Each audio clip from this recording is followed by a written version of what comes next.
Frank Morrison అనబడే ఒక వ్యక్తి, వాస్తవానికి అతను ఒక నాస్తికుడు, యేసుక్రీస్తు ప్రభు దైవత్వాన్ని కానీ బైబిల్ గొప్పతనాన్ని కానీ ఒప్పుకోక బైబిల్ మీద ఒక విమర్శనాత్మకమైన గ్రంథం రాద్దాం అని చెప్పి ఆయన పూనుకుని అనేక విషయాల మీద రీసెర్చ్ చేయడం ప్రారంభించాడు.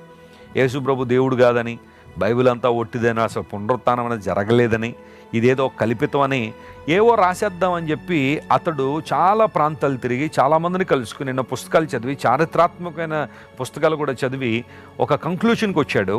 ఆ కంక్లూషన్ అంతా కూడా పుస్తకంలో రాశాడు. ఆ పుస్తకం పేరేంటో తెలుసా? హూ మూవ్ ద స్టోన్, ఎవరు ఈ రాతిని దొర్లించారు అన్న ఆ పుస్తకాన్ని రాశాడు.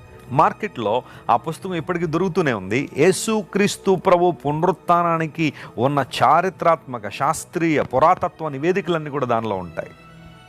పరిశీలన చేయగలిగితే, వాస్తవం తెలుసుకోవాలని ఆశ నీలో ఉంటే, యేసుక్రీస్తు ప్రభు వారు నిజమైన దేవునిగా, ఆయన పునరుత్థానుడైన దేవునిగా నీకు ఎప్పుడూ పరిచయం అవుతూనే ఉంటారు. ఎంత గొప్ప దేవుడు ఆయన!